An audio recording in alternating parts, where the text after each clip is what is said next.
In the tunnel. In the tunnel. In the tunnel. You're listening to In the Tunnel.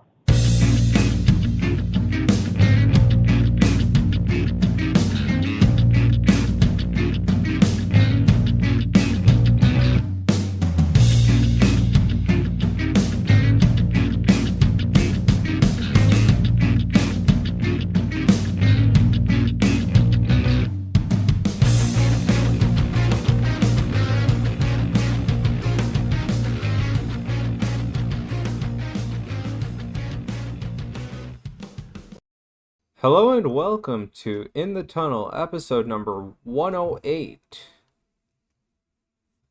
As normal, we this is going to turn pretty much into a quarterly podcast when all is said and done, because as our careers progress and now that I'm back working again, we when we started this, it was like weekly. I think at Bi-weekly. some yeah, we wanted to do. I think the goal when we first started was like twice a week, and No, then went to weekly, and then it went to bi-weekly, then it kind of I went think to we like tried bi-weekly for a long time. And then, yeah. it's one of those things where life doesn't allow you to have more free time as you get older, unfortunately. Yeah. But we do what we can because this is hobby based. Yeah, so the NBA announced an in-season tournament that does something, apparently. Yeah, it's to jump into it. The new collective bargaining agreement for the NBA is interesting because I guess what it ensures now is, of other amongst other things, you need 65 games to qualify to win an award, which I think we're all in agreement that players who are not participating in a lion's share of the total games probably weren't worthy of it. Fair. Uh, But, like, I do this. Yeah, go I ahead. feel like that's kind of arbitrary because, like, somebody gets hurt and only plays 60 games but still ends up being, like, their top scorer or something. Okay, and look, for like an MVP trophy, that doesn't mean that somebody's not the most valuable player to their team. Hmm. But what it does mean is at that point in time, somebody, their worth is only as valuable as being on the court. And so, in that sense, I do get that the criteria should be somebody who was on the court. Fair. I think if LeBron plays 45 games in a year and averages 45 points, 15 rebounds, and 11 assists, that's very good. But, you know, those numbers are also a little bit fudged because, in theory, your numbers level over time. Yeah. And while 45 games is a long time in itself to maintain such a pace, I think it's also reasonable to say that that doesn't carry on. Yeah, no, I agree that, like, there should be merit in longevity of playing in the season. Mhm. I'm just saying, like, okay, they chose 65 games. They probably had a reason for it, but, like, we'll know.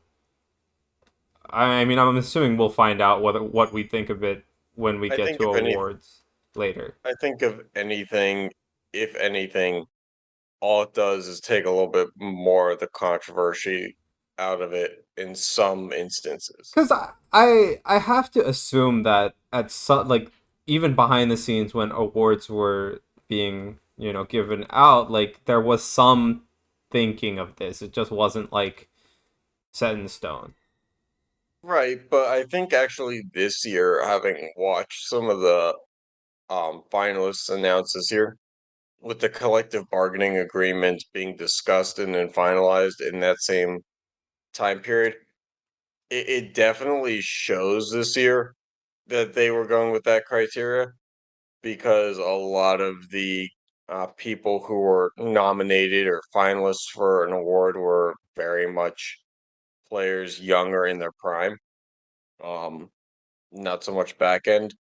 Uh, but like for MVP, Like I feel like Nikola Jokic wouldn't have gotten the consideration he got, even though he's a two-time back-to-back MVP.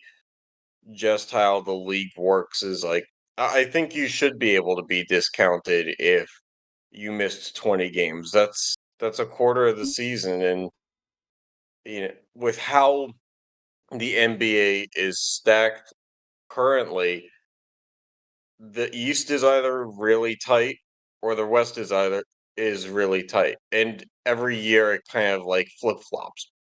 So that means that there is a player in a year that is physically bringing their team to the level to contend. Granted, it's because the competition is more on the same level.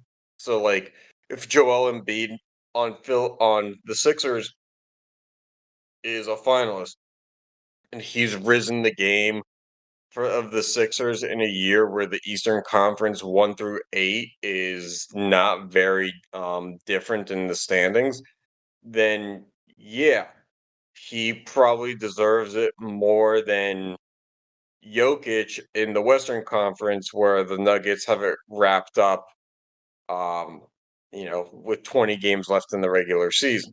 It's not to say Jokic didn't do anything great. It just means if he hypothetically misses those 20 games, but the Nuggets didn't really miss them, then I don't know. Am I making any Yeah. sense to you No, there? no. Like I agree that there's like I agree that like times played should matter, and I was just saying like like I have always had the assumption that it was like considered but not vocalized, right? I don't know. It may not be considered. My thinking is it was considered for whoever won the award, but maybe not the finalists.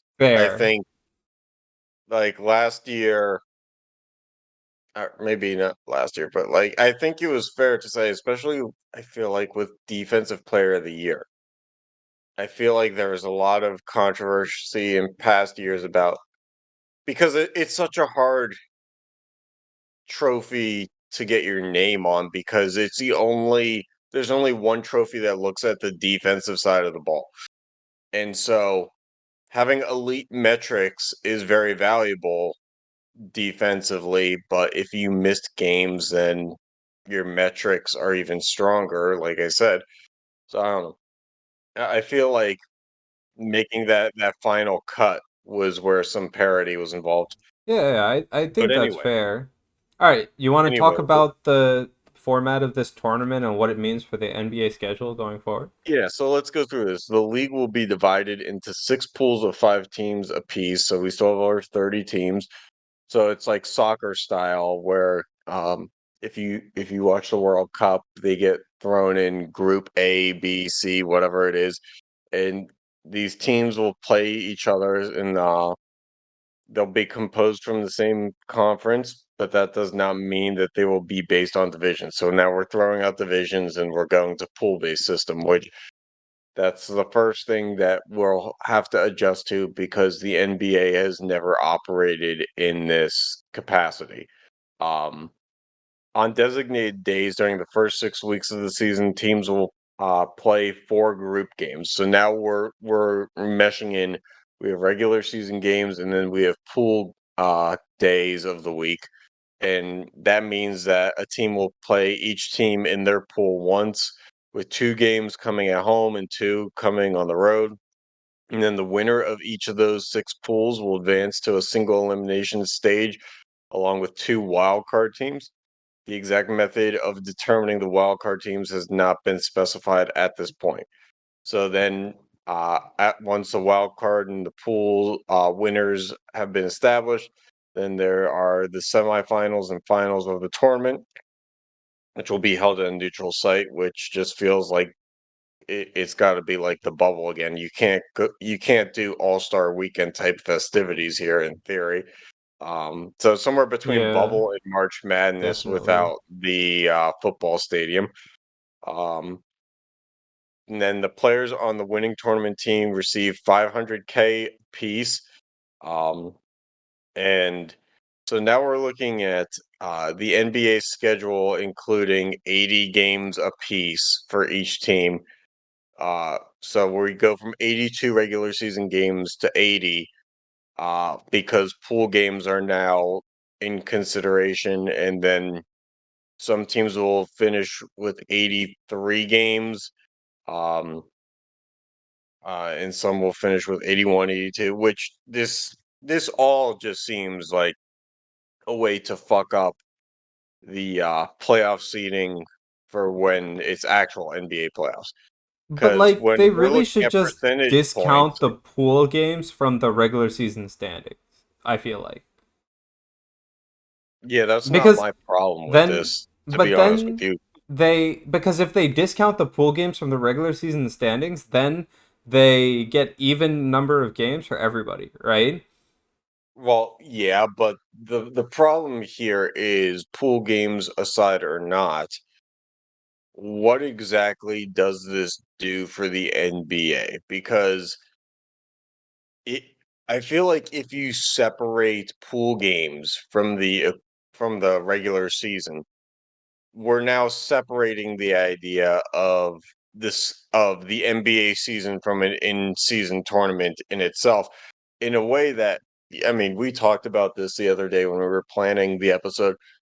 I don't really understand what exactly this does for an NBA championship in itself. It kind of takes value away, and it's kind of a meaningless tournament in a sense, but I what's mean, the it's a difference between meaningless winning a tournament tournament? with players that can make $500,000, and for some players that's good, right? Yeah, But but at the what same does time, like LeBron care? if they keep the pool games in, right? Let's say they keep the pool games in, they still need to take out the playoff games because then your seating is just messed up because you Yeah, have so many like a few teams only playing an extra percentage one or points. two or three games, Right. right? You have percentage points and tiebreakers becoming a nightmare, because tiebreakers used to be based on things like uh record versus the conference, or versus the division, or head to head.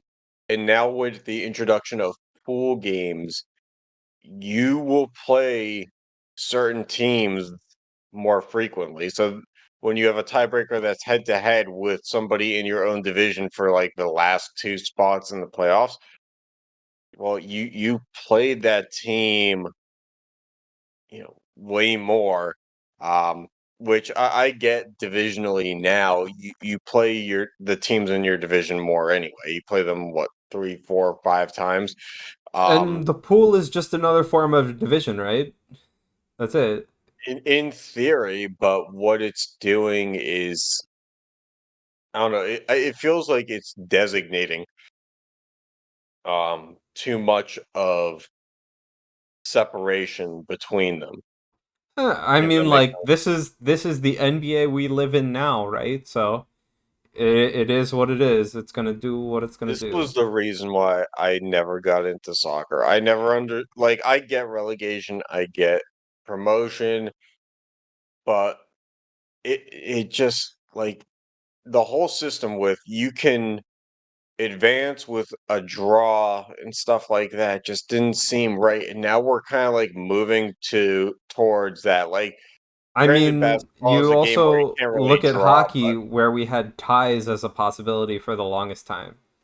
yes, but the thing is ties, like, because of how overtime was structured, you still got a value of productivity out of that. You got a point. Um, so It's the like, same thing with draws in soccer, right? You still get like if you win, you get three. If you draw, each team gets okay, one. okay, but what I'm saying is, for basketball, you don't have that. You can't do that. Well, Basketball is I a game mean, that can't end in a tie. there is no There's tie just in too much basketball. there. It just keeps Right. going. Yeah. So I mean, like again, like I just think they have to throw out the at least the playoff games from this dang in-season tournament from the standing. Otherwise, it makes no sense. Yeah. So Like I said, my big thing is, I just I get that the NBA, kudos to them. They try anything they can to keep pushing the growth of the game, but right now, how the game has been for the first 76, 77, whatever many years it is you have one trophy that you grind effortlessly for, or not effortlessly, but you grind everything that you have into it, trying to win it. And you have the All-Star game, which is like your getaway. So what exactly is this? Because it's somewhere between, like, for a second round pick who's on his first contract, it makes a world of sense to care about this. But if you're making 15 million a year and we're living in an era where the salary cap and contracts are already so bloated in the NBA, I can see star players not really giving a shit. Yeah, I mean, that's exactly what I'm thinking. But like for the younger players or the more fringe players, it means a lot. So this reminds me, there's um obviously Olympic basketball. There's the Olympic teams, but then in the summers and after college basketball ends, there's like these USA 3-on-3 teams, and they're comprised mostly of college seniors who aren't going to make the NBA. And this kind of feels like that. It feels like something to I where think it is you're exactly not that. you're Not yeah, just it's feels not like. it does not appeal to your most talented players. I think the But players sign off on this because they I don't think they potentially could get to have sit done 2 more anything games. that does appeal to their most talented players, right? Their most talented players are already making $30 million a year or whatever it is. Right. Um, This is like tax money to them. yeah, it's like literally, but from that perspective, like I don't see how you make it appeal to them. So, I mean, we'll see what this does. But again, I don't know, man. However the standings are gonna Yeah. go, we'll find out. This is that, and just the switching to pool system itself, like it's just going to be a hard adjustment for a league that was kind of simple to figure out previously. It's now going to be a little bit more complex. Fans probably are not going to like that. We'll see. But are they getting rid of the conferences fully? I really don't know. You'd have to think not. I think it said that the Because pools were inside the same conference. but like my question is like is the like divisions are gone or is the pools only for Divisions are gone, the but pools are for conference. but like because like if the divisions weren't gone but the pools were for just this tournament that would make more sense. But I guess I'll see how it is. It's too confusing, man. Yeah, I don't like this. It just seems like a bad move. I can't believe, like, I thought, because this has been something that the NBA has been rumored to for like 3 or 4 years now. I thought for sure this is just one of those things that, like, they can't possibly act on it. They're like, the, how could they, like, take so much power away from what they already have as, like, the top sport in the world? And I'm kind of surprised that they did it. I'm kind of surprised that they signed off on it. Just seems really I guess you got stupid. to keep it fresh. All right, away from the top sport on the world we go. Yeah. To the All other right. one, the one that's more enjoyable, but somehow not. Yeah. All right, so let's look at the draft lottery odds, right? So you Hmm. got Anaheim at the forefront with a 25.5% chance to get the first overall pick. Hmm. Um, but they have the best chance of getting the third overall pick, but yeah. Columbus is right behind them, then Chicago and San Jose. Out of this, like, Montreal, Arizona, but Philadelphia, like, I, are I just a mean, little like, bit in the pack, but not really. I stopped at San Jose because they're the first team under 10%. But Well, in my like, defense, I can't really read the graphics. um, the like out of these, as a fan of the Eastern Conference team, like, please Anaheim or San Jose. take it. Yeah, so and the reason why we care about this is because of what it means for what is rumored to be the next generational talent, um, in Connor Connor Bedard. Bedard. Yep. And so we were discussing this at length, and we see the teams being Anaheim, Columbus, Chicago, and we're trying to figure out where exactly Bedard is likeliest to land. Because I think for me, not to be controversial in it, but I think that the NHL, being that it's not at the forefront of sports and entertainment compared to the NBA and the NFL, is always going to be in a position to try to uh, justify viewership and drive it up as high as it can. So, in our pre-draft or pre-recording planning, we were debating Arizona. Would Arizona be a good spot for Bedard? Because Arizona is a very big market, with Phoenix, um, but Not at the only the same big time, market though, right? Like they're getting a new arena in Tempe, or they're trying to. They apparently sent right, for an office like door-to-door salesman, basically trying to get support for something.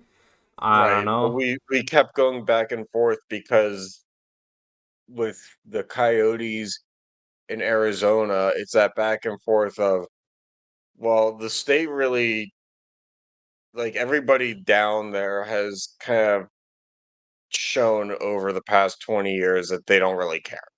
Um, they care about the college hockey, and the Coyotes, are in a good position to sell out a 5,000 seat arena. And yes, they're getting a new arena, but you know, let's also take a look at the fact that we're talking about 10 p.m. Eastern time games. Um, we're talking about a market that really is untapped for hockey, and if they didn't care that much in the past, what's going to make them care now? And I was making the argument in our pre-recording planning that, you know, it probably does the NHL better for Bedard to land in a Chicago or a Montreal, than it does a Columbus or Arizona or a San Jose. But like as a fan, I don't really want Chicago to build back this quickly, you know? Like they literally just said bye to the old guard. Like Hmm. getting Bedard would literally just jumpstart their rebuild with an like generational talent, or what is projected to be a generational talent. Right. But at So the same time, what we discussed earlier was yeah, that's I know. kind of I how it's worked out with prior generational Yeah, talent. and I agree, but like as again, personally, I wouldn't like to see it. Is all I'm saying. Like if I look at this list and I say, okay, I'm okay with Anaheim, San Jose, Arizona getting Mhm. Bedard. Yeah, I could see that. I could see why it would be very entertaining. I think we both agree that if Bedard lands in Anaheim, it makes absolutely no sense for, like, it would be phenomenal to watch Bedard do his thing on one line and Zegras on another. But that in terms of actual organized hockey, it probably is just as effective as the Ducks are right now. Yeah, but also at the same time, like we also mentioned that Crosby has Malkin, McDavid has Drysaitel. Like these two things Yes, like come up together, right? So like you need two talents. right. But the thing is, with the two examples you just had, you have McDavid and Crosby, who are generational passers and playmakers, and you have Drysaitel and Malkin, who are generational scorers, and those styles complement each other. And then you have Zegras and Bedard, and Zegras is a generational scorer, and what is Bedard?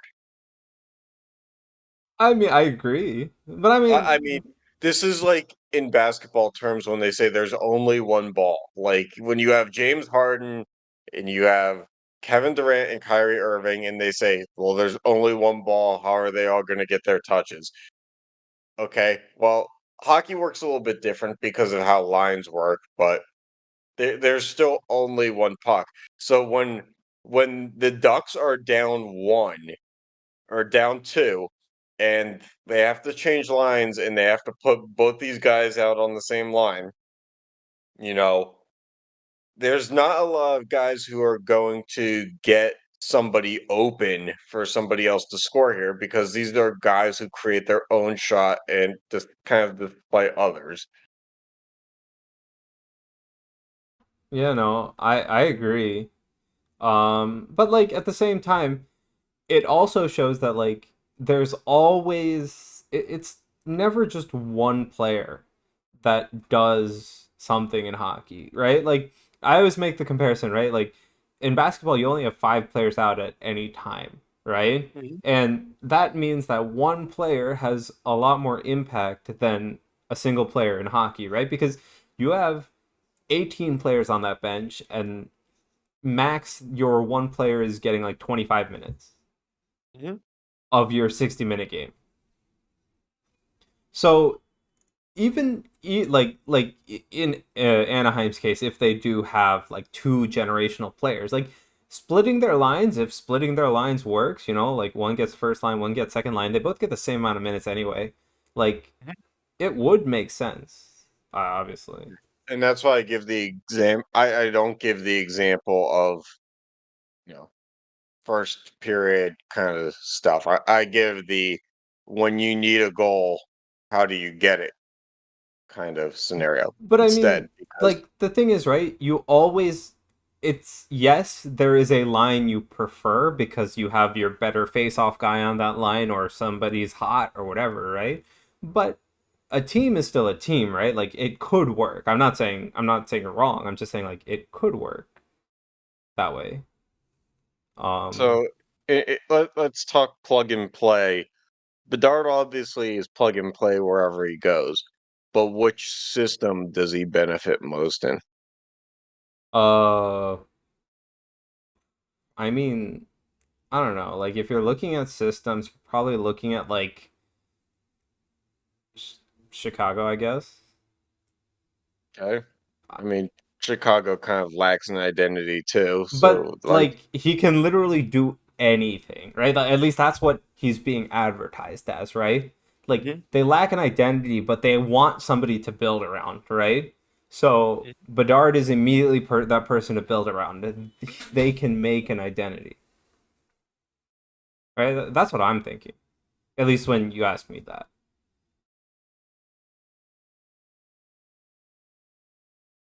I mean, you know where I land on Bedard. I think this is like I'm not saying that the NHL tampers with this shit, but if they were smart, they would. Fair. I don't know. It, part of it is being a Penguins fan and just being like, if he goes to Columbus, we're never gonna hear from this guy again. Like I mean, yeah. I mean, I Columbus is a also don't college want town. him to go to Columbus, but It's a also college like town, and there's nothing for him to become of there. Columbus has a lot of heavy contracts, right? Not just Goudreau for the next what 7 years or something. I thought it gets longer than that, but I could be wrong. I forget. I just put out a number. I don't know. I thought it was like 10. I I thought could be that wrong. was the average annual value or something. But yeah, like I don't know. Like I don't want to face him on his ELC at all. So thank you very much, You have it Columbus, for right. It was losing. 7 years. Okay. So 6 years left. Yeah. So, but like, yeah, wherever he goes, he's gonna be great. But like, also, like, where does he go? Like, again, I actually think he'd fit. Like, okay, outside of Anaheim, like, He'd fit in Chicago because they're looking for a piece to build around, right? I think he could fit in San Jose or Arizona. I'd rather not see Montreal blow up another first round pick. Um, and again, like, please stay out of Philly and Washington. And I don't really think Detroit and lower has any shot.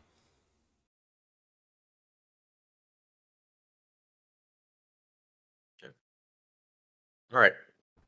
That honestly was a little bit less controversial than our pre-recording meeting, but Yeah, like I think we also kind of like exhausted what we could have out of that. yeah, definitely. All right, and the playoffs are Also, going on. yeah, go ahead. So we want to talk about two series. Coincidentally, both of them are playing right now. Um, you have the Devils, who absolutely did not look like the Devils games 1 and 2.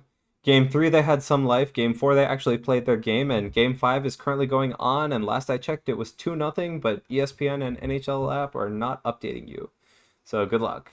2-0. 14 minutes left Yeah, in the in second. the second. Yeah.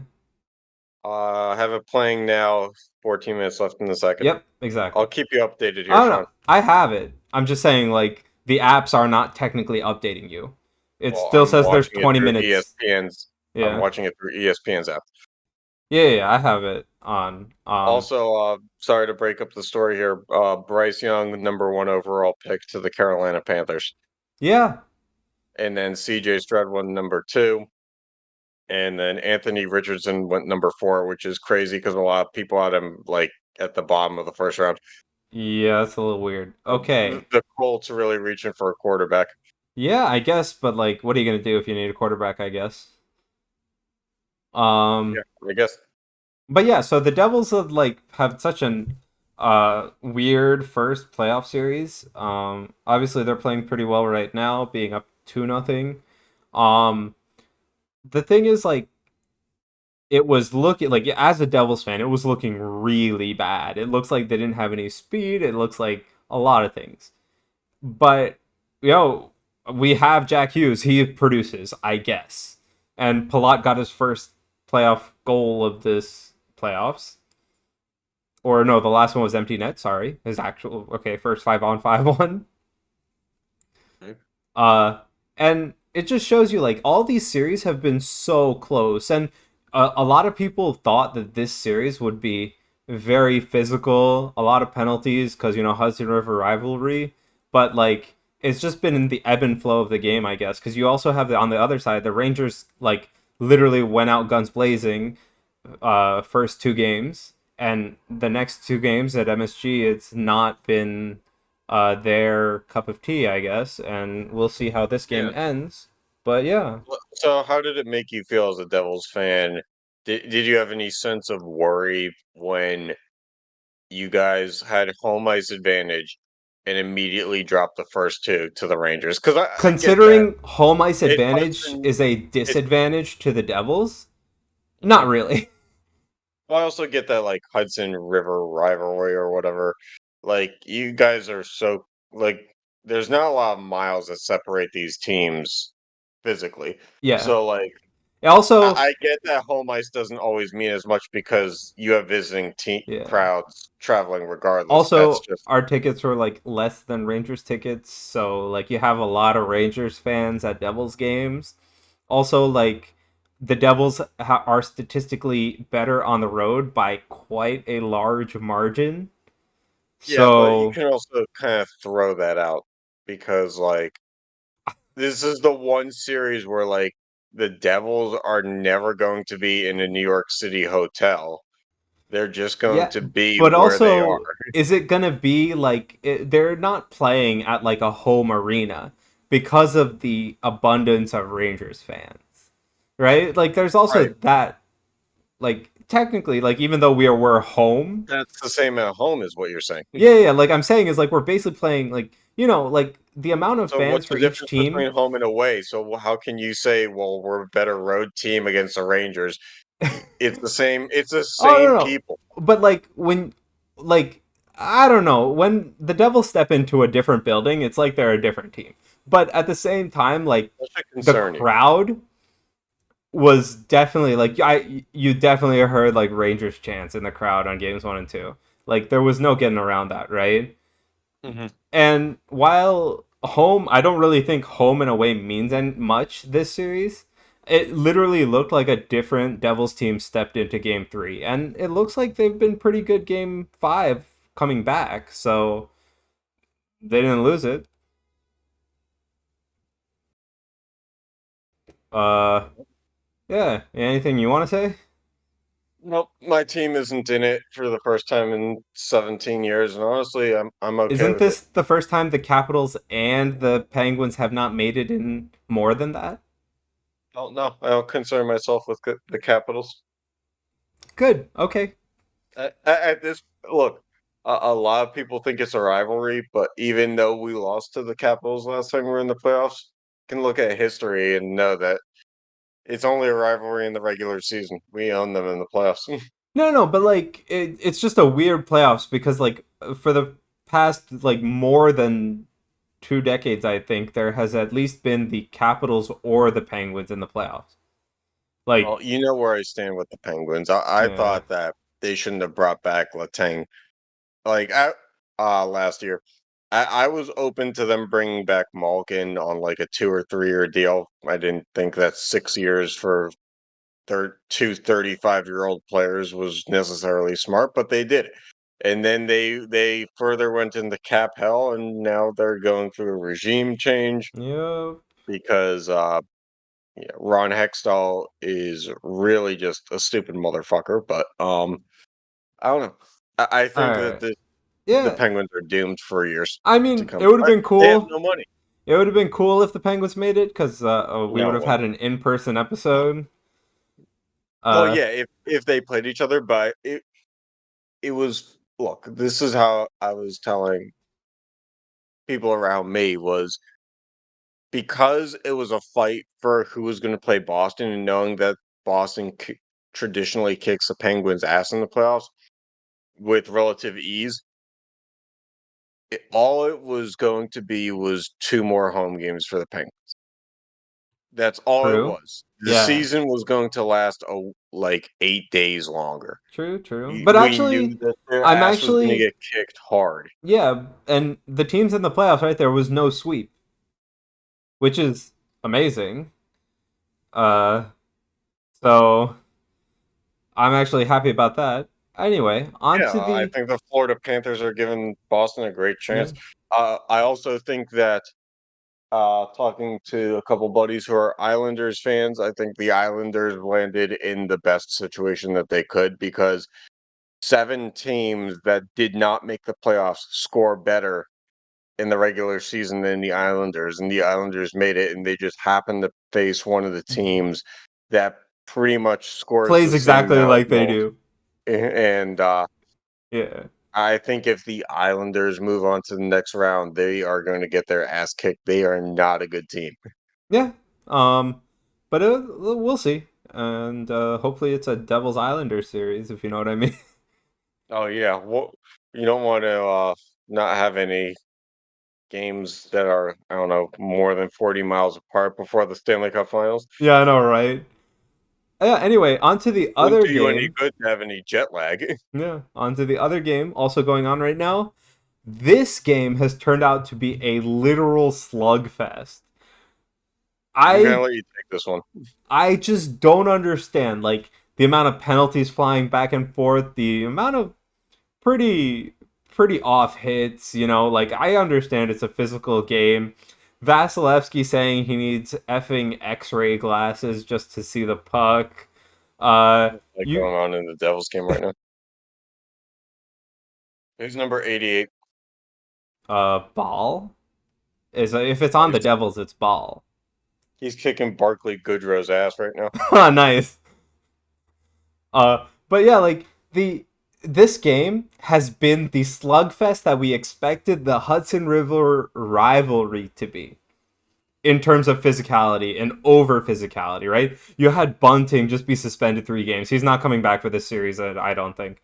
Um, Rightfully He's so. eligible too, but Yeah, they just they I it makes sense. Like I haven't. been watching the playoffs this year for obvious reasons. You know, because of the pain. But um, at the same time, it feels like how hockey would go is if you inserted this guy into the lineup right now, he would be targeted heavily, and it probably makes sense with Toronto having a 3-1 series lead. I think it is to just kind of like, all right, we don't need you to, potentially have your life ended right now. So, like, Yeah, if we not can just even wait for the targeted next round. heavily. He'd be scrutinized by the refs too. Like, while we want to believe that there's no like bias or anything like that, refs are still people. They know what he did, so they're So why going don't you to watch describe out. what exactly happened? Because like we have it on the graphic here, but like even I think I saw like a quick clip, but why don't you just go through it for the sake of audio? I mean, I I really don't know how to describe it well, Okay. other than it was pretty blatantly bad. Like there is What there was bad? Let's take this back to square zero here. Like what happened in the game that was deemed bad? there is a What way. did he do, Sean? Just fucking say what he did. Okay, first of all, there is a way to play physically, deliver, like to actually play this game. But how do I describe like Did he hit a guy dirty? I mean, I guess Let, you let's start there. Can for yes. simple context, because we're talking about what happened, but we haven't really said what happened. So Yes. what happened? Dirty hit, basically. Okay. Okay, it wasn't even a Is that the hit. hit that It was was a alluded to target in to this picture? basically the head, right? Right. With an extremity of With his intent. body. Yeah, with intent. Yeah, with pretty bad intent. Hmm. Basically straight to some guy's head with his elbow, right? Hmm. Yeah, that's not how you The do it. board. I mean, the board is also there, so he definitely shouldn't have done it. But Well, we also have a picture of him in plain sight, not in the board. So yeah, um fair. so yeah, that one. Okay, so now that we know we have the context of what happened to a Okay. degree, um, how much of this do we chalk up to the fact that we're looking at a Tampa Bay team that is clinging to relevance right now because a lot of their supplemental pieces to their back-to-back run are gone, Yeah, and their core is now on the but other also side of 30. they spent like a third, fourth, fifth, sixth, and seventh round pick on Tanner Janot, and he's out. I think. So we're looking at a Tampa team that's clearly on the decline and clinging to relevance and giving it all they have with their resources and manpower to do so. And we're looking at a Toronto team that hasn't won a series in 20 plus years. And the frustration of everything that goes with that, and the passion and energy and emotion that you play with being a little bit extra.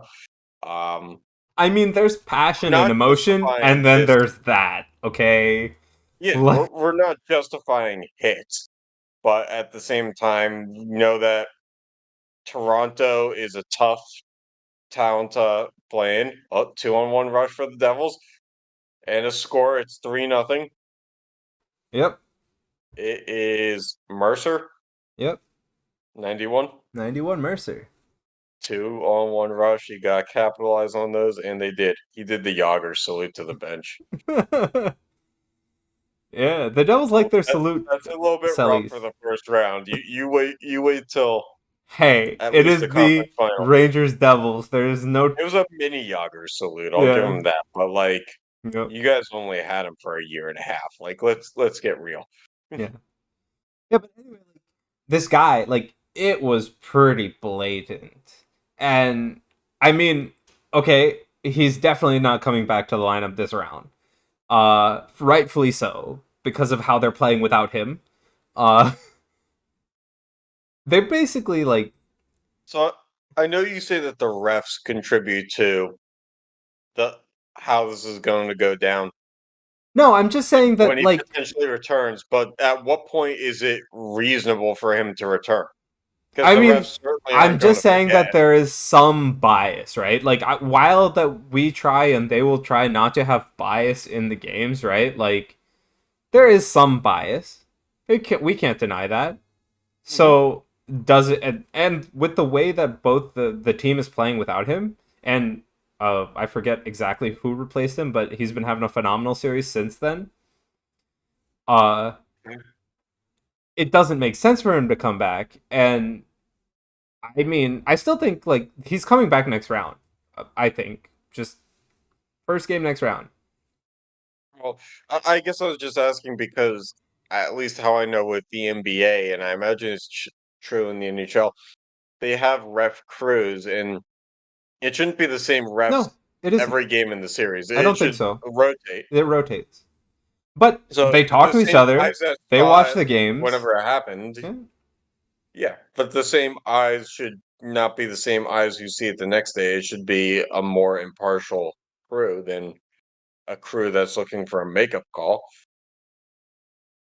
Anyway, let's move on.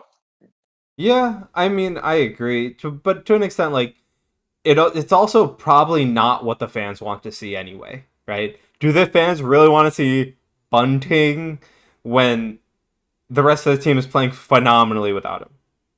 No, not phenomenally, but better. Why not? Yeah. Okay. I imagine seeing Bunting on the ice in itself is just like a separate thought process altogether compared to the game. Like especially after all the that ensued, even a Toronto home game, they would probably be like, "Let's hope this guy doesn't get his head ripped off." But whenever he's Definitely. on the bench, it's watching the game. Yeah. Or no, no. People will just be paying attention to him because they want to see what happens in retaliation. Like also, like if you put him back in the game, I mean, it's probably going to help you because literally all of Tampa is literally just going to try to run him over. Uh, Yeah, but at the same time, like I could see something horrible happening, like paralysis. yeah, It's probably not in their best his interest best to put him interest. out versus Tampa. Yeah, exactly. Like, I could see a horrific injury happening. Yep. Granted, he doesn't deserve the injury, but he probably deserves to get his bell rung. Fair. Yeah. All right. Anything else you want to bring up for NHL? No, I don't know. I think it's an interesting year. I'm rooting for the Devils, um, just because like you guys are a good story this year with the fact that you guys kind of come out of nowhere, but unlike when you guys had Taylor Hall and it was like clearly Tampa was going to take that because they were just a different level. You guys are kind of like upper echelon right now, in the East. So I could see you guys making a run. I'm still not a fan in any sense, but I root for my friends, and I don't hate the Devils in this capacity. I think if the Devils become a dynasty, I will be rooting against them. But this is very much like the first year that the Golden State Warriors were good. It Yeah, was like, and oh, anything but LeBron. yeah, and like you also like again, you touched on it. We've had a huge turnaround in the season, right? Like the most point differential in an 82 game season Yeah, I ever. remember when we recorded episodes early in the season, and you weren't convinced it was going to last like this. No, I said we were a playoff team, but like I didn't think we would be this much of a playoff team. Right. Well, you guys started what? You guys started like Oh, two, you and we had were like a booing the guy. 16 game. You guys had like a 16 game win streak or something, 13. right? Yeah, 13. 13. And you were like, eventually this cools down. Like, and obviously you were talking about the win streak, but you were also talking about wins and losses Yeah. in itself. And I You know, mean, to my point, it did cool down in December. December was an right? absolute But terrible month, but we picked it this was right back still up. a this was still a pace far north of what was Yeah, expected. exactly. And yeah, so hopefully we see what's going on. But on to the MLB. Yeah, Okay, go I'm gonna ahead. need you to go through these. I Oh, can't read the graphics. so there's a pitch We have new timer. rules this year, Yeah, new rules. So there's a 30-second pitch timer and 15 when the bases are empty and 20 seconds with so uh between pitches, we have a 20-second pitch timer. You have 20 seconds. no, it's Uh, 30 seconds between batters, 15 right. seconds when the bases are empty and you're in the same batter, and 20 seconds when there are runners on base. Um I yeah. thought it was 20. I thought it was 20 regardless, but maybe I No. have that wrong. Well, it this is what's on the thing. So, Okay, whatever. yeah. Some of these articles were dated. I think it is 20 regardless. Okay. And there's also going to be a limit with how many times you can throw to first base. Which is a phenomenal idea Yeah. because if you ever went to a baseball game, not only does the crowd boo every time a pitcher throws a pickoff to first base, but in general, throwing to pick off somebody at first base was like the most unproductive thing in baseball. It was like 1 in 20 tries that you actually had a chance of getting somebody out. But on the inverse, right? Like they are saying that the minors this increased the amount of steals and the success rate of steals. Like Yeah, which is great for the game. it's great for the game. So I mean, it'll It be great for a increases viewer, but it like changes the game. runners in scoring position, increases runs, increases uh, activity during the game instead of just mundane. There's more action. Uh, I'm being in Pittsburgh, I'm watching a team like the Pirates. The Pirates last night against the Dodgers stole, I think, 6 bases. I could be wrong on that, and they stole another 3 or 4 today. And it now, instead of having power, it pays to have speed. Um, which is, if you can build a team around what the game is heading towards, like think about, remember Billy Hamilton, the guy who like stole 100 bases in the minors and couldn't hit for shit. But like, if he could find a way to get to first base, it was over because of his speed. Well, imagine if he came up now and you couldn't fucking pick him off or keep him honest. The guy would break Ricky Henderson's steals record in his rookie year. Um, but the pitch timer in itself was something that I wanted to address because this is all stuff that's newer this year, as well as having newer, bigger bases, which bigger bases is fine and dandy. Bigger bases don't really change much. It's a 3-inch difference, so that means you have 6 inches less to run between bases. Like it's Right, but at the same time, 3 inches isn't a lot, but in a play to first, it does give you a little bit of peace of mind to know that like there isn't going to be yeah, as many collisions. but it also doesn't incentivize like throwing to first. This will for I feel like while it's not much, it will further less be less incentive to throw checks to first base, right? Like I think it's also incentive to keep going with our stealing game. yeah, 3 inches isn't a lot, but 3 inches from first six and three inches inches is at half a second, foot. yeah, that like that'll make a lot of throws Mhm. to second and tag out. That'll make them a lot closer. So there's that. But the pitch timer itself was the big, because MLB games on average for the past were well over 3 hours, and that didn't entail a lot of action. So now, with the implementation of both the pitch timer and now we have catchers who have armbands that have, you know, an electric or electronic system that communicates to a Bluetooth set that sits in the pitcher's hat.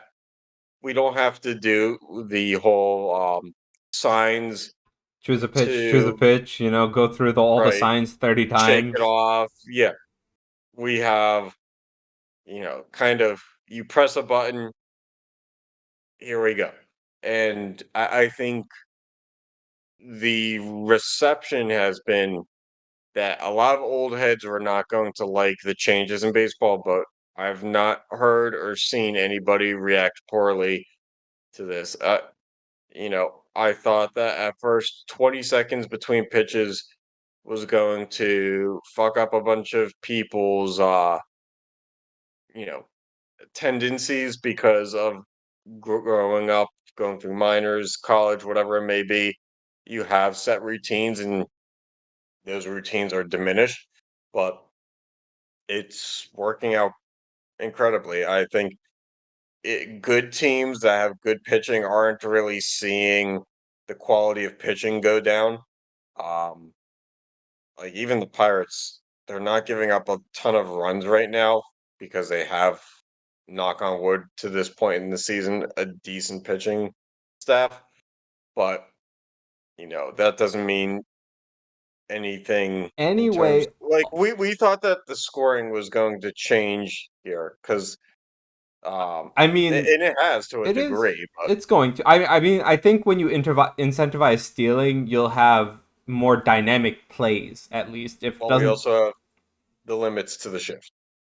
Also, yeah, limits to the shift, and the pitchers are only allowed what's called two disengagements per batter unless a runner advances. And the disengagement And is defined as a pickoff attempt, a fake pickoff attempt, or stepping off the rubber for any reason. basically, yeah, anytime they move away from throwing the pitch. Correct. So this is all to speed up the game. It's also going to lessen the amount of times players check by a lot. You know, so we'll see how it does. I mean, Also, I'm. It's going to be weird for me to see this defensive shift limit in action because I'm just so used to the copious shifting that is in current day MLB. well, I think what it does is it invigorates the game because I look at a Oh team no, like the I think it's Pirates. fine, and I actually Oh think yeah, it's going to increase scoring or at least chances of scoring and stuff. But I'm just saying, like, as a viewer who's seen the shifts that we do for 2 decades now, right? Like, it's just gonna look weird for the first few times. oh yeah, but it kind of had to be done. It Yeah. took away. There's no, and I, I'm not going to be like, there should be fairness to the game. Like, there never will be fairness to the game. Like, just in terms of salaries and payrolls and stuff like that, this game will never be fair. But in the sense of if you were a left-handed hitter, like a lot of left-handed hitters pulled the ball to the right-hand side. Nothing against their Yep, tendencies. definitely. Left-handed hitters wanted to hit to the whole field just as much as right-handed hitters, but right-handed hitters did it for whatever reason better. Um, and now to see left-handed hitters in a situation where they can actually hit a ball up the middle Play the and it game. not be a double play Yeah. is so like I look at a small market team like the Pirates who don't have a lot of money to burn they have money, they just don't use it. But this year they off season they signed Carlos Santana, who's historically a lefty, who with the shift is near 200 hit. Veteran player, good leader, but because of the shift, it was easy to get him to not be very productive. But now, and granted it's early 1 month into the season, we're looking at him batting 250. And that's a hell of a difference. And for guys who have pull tendencies, Especially over a 160 game season. their value went from this guy's not worth a lot to he's worth just as much as the guy who can hit it anywhere.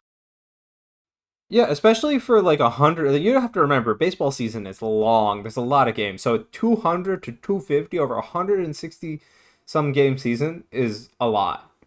Mhm. And Uh, there have been some uh, instances where they're trying to Yeah. they're trying to cheat the shifts. I saw instances where you do like in extra innings, you're trying to not have the ball leave the infield because that automatic runner to second. So extra innings, the game is over if it leaves the infield. So teams will bring in the center fielder and have them play five infielders essentially, two outfielders. I've seen um, you shift over and somebody's playing right behind like your shortstop is playing right behind second base and your third baseman is playing shortstop, which I think is kind of like I don't know, that's kind of like on the line Yeah. All in right. I terms just of want to go through the rest of the rules before we continue talking about this, no, right? that's all I had to say.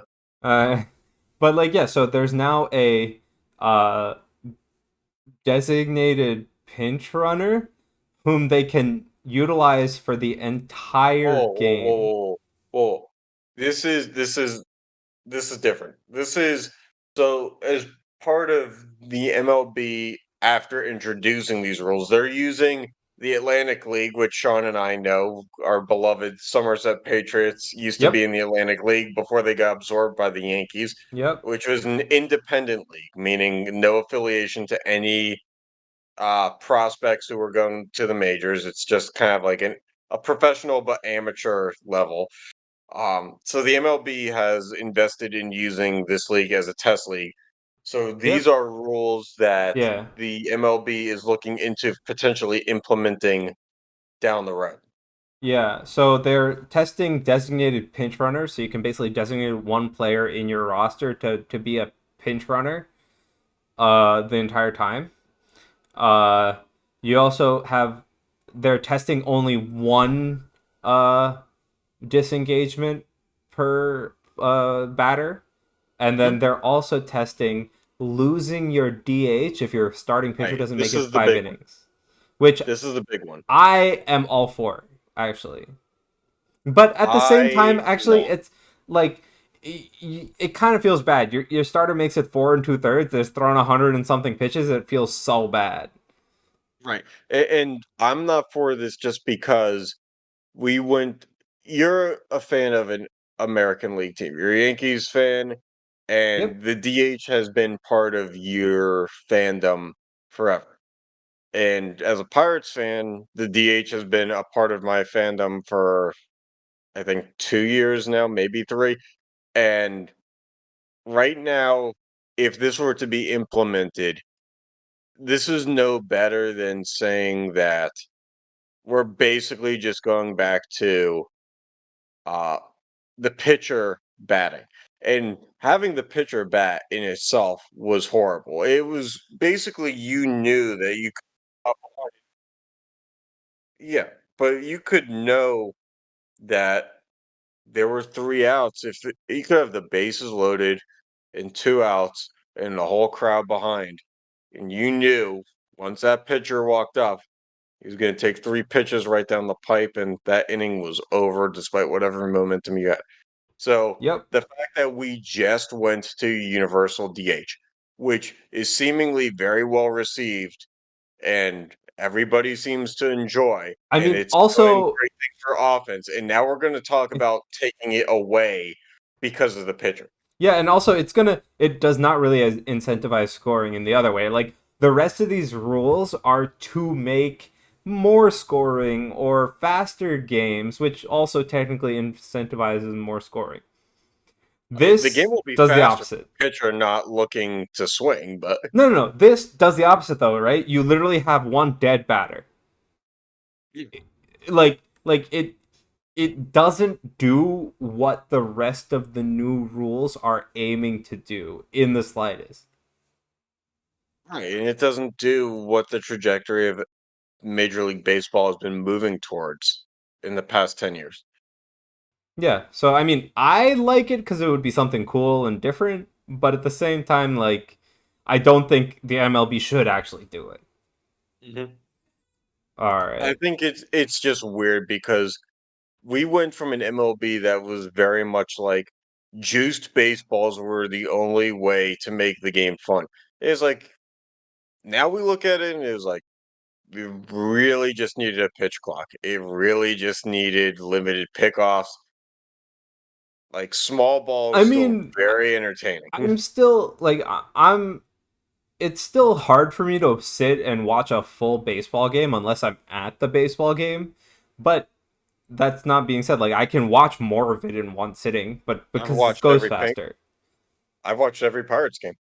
I watched the one today. No, but like I just like even if I'm tuning into Yankees games, I'm not watching sitting and watching the whole thing. Like it's on in the background or I can sit No, for a few innings I've and been then very engaged. I'll come back to it.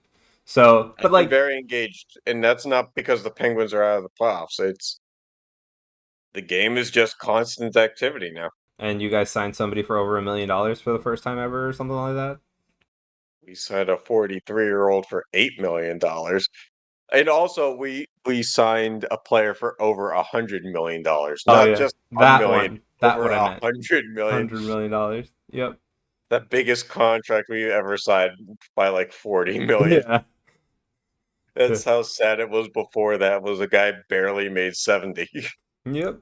All right. On to college basketball. You're gonna have to take this one. Yeah. All right. So this is more just an opinion thing. College basketball is a beautiful thing. Um, and it the transfer portal that we see now in college sports has made things incredibly interesting. I scroll Twitter every day and there's a new player committing to a new school that they're transferring from several times a day. And I did some research. It turns out by like only a couple days into the when the transfer portal window opened after the season ended, it has been over 1,000 players entering the transfer portal, and that's to a certain extent probably um, containing Division 2 as well, but mostly Division 1 players, and it's hard. It's hard to follow all of it. I understand college basketball players trying to get what they're worth when they think But that in also high like school they weren't properly how recruited. many? But also like again, it's basketball, right? Like how many players are on a team in college basketball? I actually don't know. 12. 12, and then how many? 12, but in reality, you're probably playing 8. There's Right. So just not enough. there's probably like that those four at least on every team. You're gonna have at least like 4 to 6 who don't think they're getting the amount of playtime they want. Right, but not Right. every player in college basketball is scholarship on a team. Right. Exactly. But still, you don't know. So I can see that like there's at least in theory, especially with the amount of D1 and D2 teams that there is, there's in theory enough players to do this. But yes, I think it is ridiculous that over 1,000 players have put their name in this transfer portal in 4 days. Yeah, and look, to a certain extent, like I said, I understand if a high school player came out and his best offer was to the worst team in the Southern Conference, which is a mid-major, and you know, now there's tape on you at the college level, and if you want to make a name for yourself, I get that. But like what you're doing, you have to understand is Power 5 teams are going to be fine regardless. They're going to be Yeah, fine, and in definitely. most scenarios, you're not going to make a huge jump from mid-major to like a Duke and play meaningful minutes. So college basketball will remain the same in that if you're a two-star recruit who is averaging 20 points a game at a mid-major, and you get lucky enough to transfer to Duke, you're probably going to become a bench player at Duke. So this is the catch 22 of like, what are you truly trying to get out of this? There's only so many star players to go around. Um, there's I, only so many star player minutes to go around also. right. And I will not take anything away from the fact that the NCAA is still flawed in the sense that you are allowed to be a 4-year player at an undergraduate school. But the second you say, I want to be a grad student, you have 1 year of eligibility, but you have to do it at a different school, which makes no sense to me. So guys who play at a school for 4 years end up taking their 5th year senior year at another school for the reasoning of it's the only way that they get to keep their basketball dreams alive, which further complicates the transfer portal. And not everybody was doing that, but when the transfer portal kind of first became a thing, it was mostly those guys. And because of the placement of the COVID year, where anybody who played during the pandemic who lost a season because of that had an extra year of eligibility, um, that further complicated things. So um, I don't know. It seems weird. We're now looking at a college basketball where there's no real loyalty to a school, and at the end of the day, I'm all for players and athletes and student athletes, especially, to get paid because we're consuming them as content, just as we are professional sports. But at the end of the day, it's a university, and you're going I to mean, also, it's spend mostly like that the NCAA is so flawed that this is happening. Like, all eh, right, this is basically like, oh, I'm hungry, I'm going to go to McDonald's, and then next day I'm hungry, I'm going to go to Burger King. It's like, but this is the magnitude of the scenario is incredibly different. We're talking about you're investing in your education and the future of your life, and there really should be more to it than just, you know, I going don't somewhere like for this basketball. coach. I don't like this coach because I'm the sixth man on the team and not And starting. and So I'm going also, to go I'm getting somewhere else. maybe like 2 minutes per I'm a, game less than I should yeah, be. I'm a freshman and I'm only playing 15 minutes a game. I don't know what to tell you, dude. Not every freshman has the ability to play everywhere. And you know what the funny thing is? There's a lot of mid-major guys going to Power 5 conference teams. There's not a lot going the other way around. It a lot of mid-majors are catching recruits who are grad transfers because those are the only people buying into the quality of a university. And they know that they only have to make an impression for 1 year. Guys who Yeah. are it's hard. If you're like I know you went to Rowan, but NJIT I think is Division 1. If NJIT, like, what allows them to keep any recruit that they ever get? They're screwed. Yep, that's it. I think it's funny how when we get to March Madness, these mid majors are winning games because I can actually see a world where the talent is the differential is going to be so bad that upsets are going to be gone. I mean, There's only so much you can do with lesser talent. there's also like only so much you can do with however these rankings are going because like I don't know what the rankings were in like last this past March Madness. All I'm saying is, like, for me, and this is just my opinion, I know that the NCAA opened up Pandora's box with NIL and the transfer portal and stuff like that. And to a degree, it was warranted. You had to do it.